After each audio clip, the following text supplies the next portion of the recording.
سلام كل الحبايب، معاكم أمال. إن شاء الله كلكم تكونوا بخير. الليلة عندنا عاصفة ثلجية رهيبة. عينوا الشارع هنا جبال بتاع التلج. شوفوا البيوت كيف غرقانة، ودي الأشجار، هنا دي الأرض. شفتوا ارتفاع التلج كيف من الأرض؟ استنى أقرب لكم. عينوا ده الارتفاع تقريبا بغطي العربات، ودي العربات بتاعت التلج الماشية دي العربات اللي بتنظف التلج. هنا من بعيد العربات انا ما عارفه سايقين كيف بصراحه.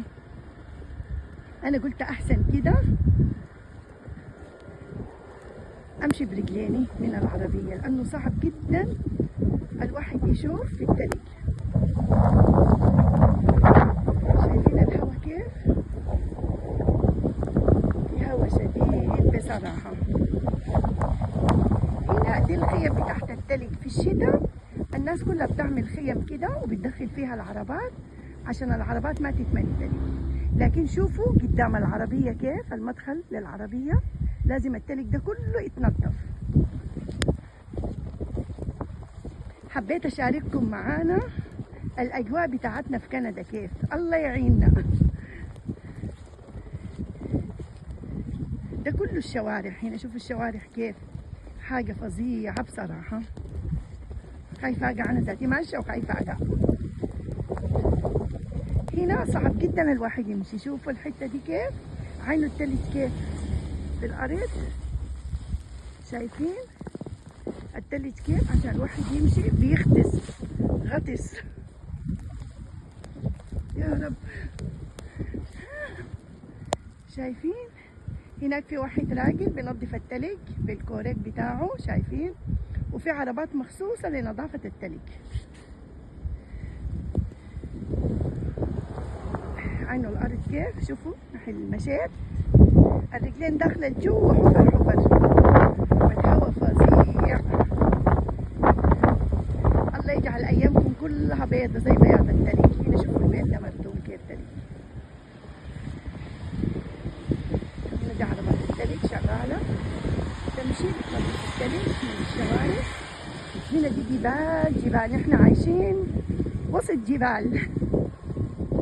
لكن بصراحة لما يكون في تلج نازل كده الجو بيكون دافي حلو، بس التلج صعب طبعا الواحد يسوق العربية ويمشي مجازفة بصراحة. هنا دي الأرض كلها مليانة، شايفين؟ ومن هناك الرؤية ما واضحة شديد بصراحة بالنسبة للعربات.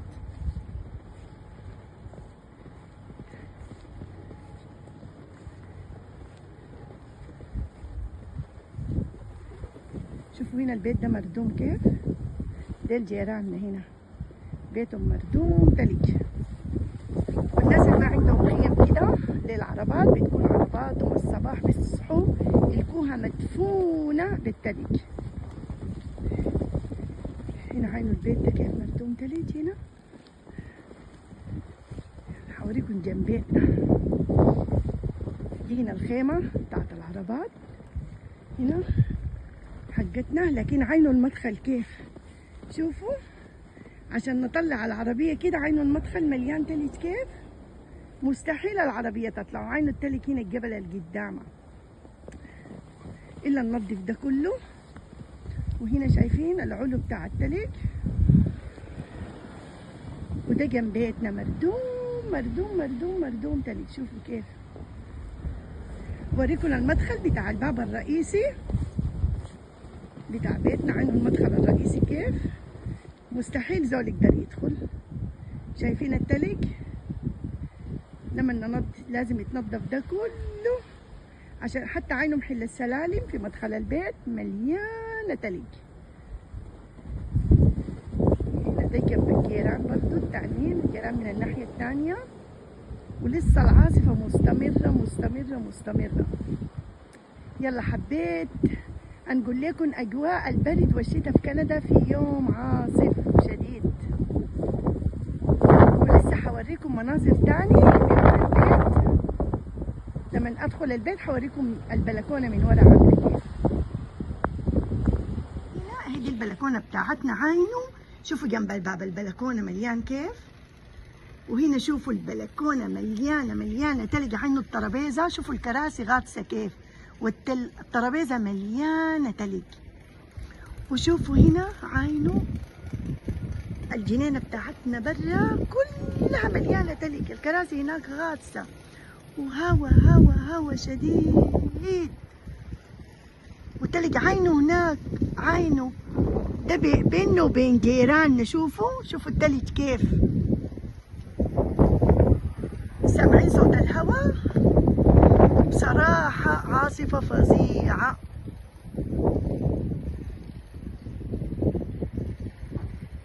يلا بس حبيت اوريكم، استنى حمشي تاني جنب الباب من قدام الباب لانه العاصفة زادت شديد، اوريكم كيف. شوفوا دي عربية التلج، دي عربية نظافة التلج، بتشيل التلج كيف. استنى اقرب لكم اوريكم. شوفوا التلج كيف بتشيل التلج، والتلج بيتفضى من الناحية الثانية. هنا طبعا بيتعاقدوا، يعني الناس بتتعاقد مع نظافة التلج للموسم كله، لكل الشتاء، وبيجوا ينظفوا التلج كده. شايفين دي نظافة التلج.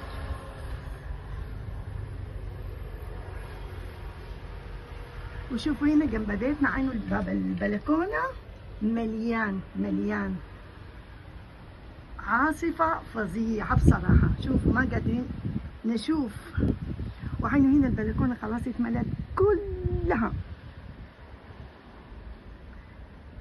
شايفين البلكونة؟ لما العاصفة تهدى عندنا واحد مخصوص بيجي ينظف التلج، برضه متعاقدين معاهم، بينظف لنا كل التلج لأنه صعب بصراحة. عينوا هنا كيف جبال.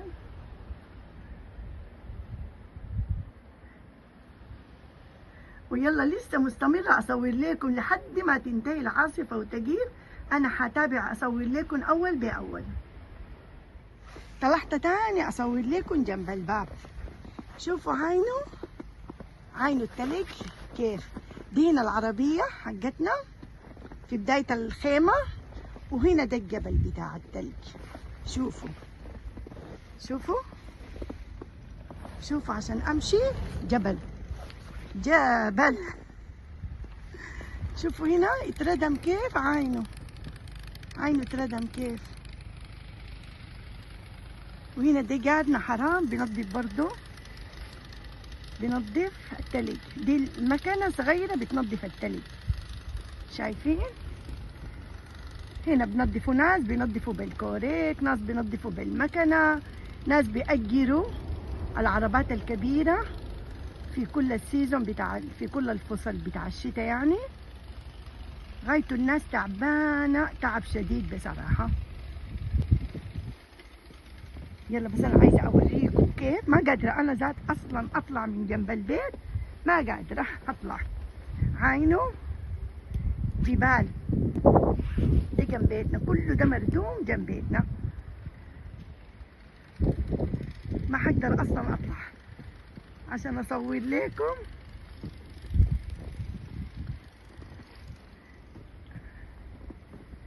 زي ما قلت لكم حتابع لكم أول بأول العاصفة لحد ما نشوف النهاية شنو. يلا بس عايزة أشوفوا عينه هنا كيف. ده جبل من هنا مردوم، ما بعرف حتشوفوا كده واضح؟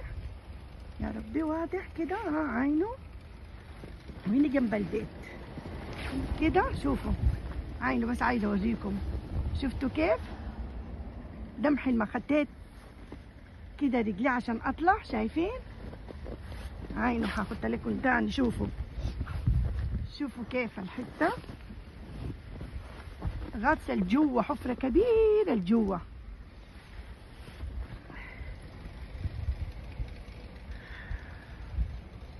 ومستمرة العاصفة.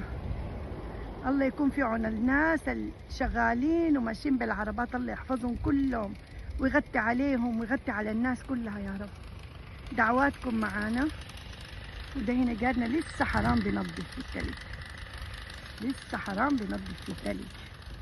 لأنه لو ما تنظف أول بأول ما حيقدر يطلع أبدا من بيته ويطلع العربية. ولسه حتابع معاكم. هنا ديل جيراننا برضو جات العربية بتاعت التلج، هي قريبة جنب البيت ونظف التلج. شايفين؟ تعبانين تعب عينوا التلج كيف؟ فالعربية مليانة شايفة التلج.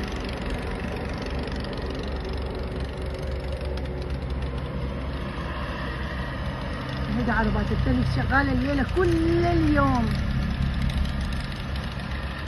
تخيلوا لبكرة بنكون اتدفنا أظننا بعد الشر علينا.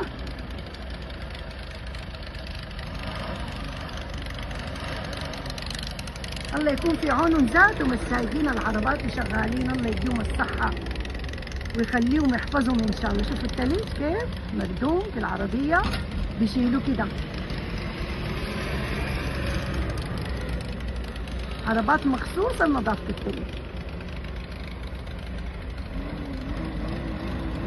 وذاته ما قادر. شوف العربية ذاتها وحلت زي ما بنقول بالسوداني، وهي قامت يلا تاني.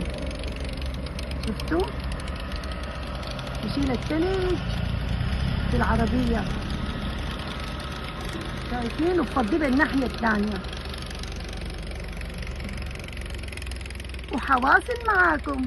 العاصفة لسه مستمرة والجو لسه صعب شديد عندنا، والدنيا بدأت تبرد شديد بصراحة. وحختم لكم الفيديو بكلب عسولي اسمه ليو بيلعب في التلج. تعالوا نشوف اللقطة الحلوة دي. وشكرا لكم للمتابعة ودعواتكم لنا، وتابعوني في فيديو تاني. يلا مع بعض نشوف ليو.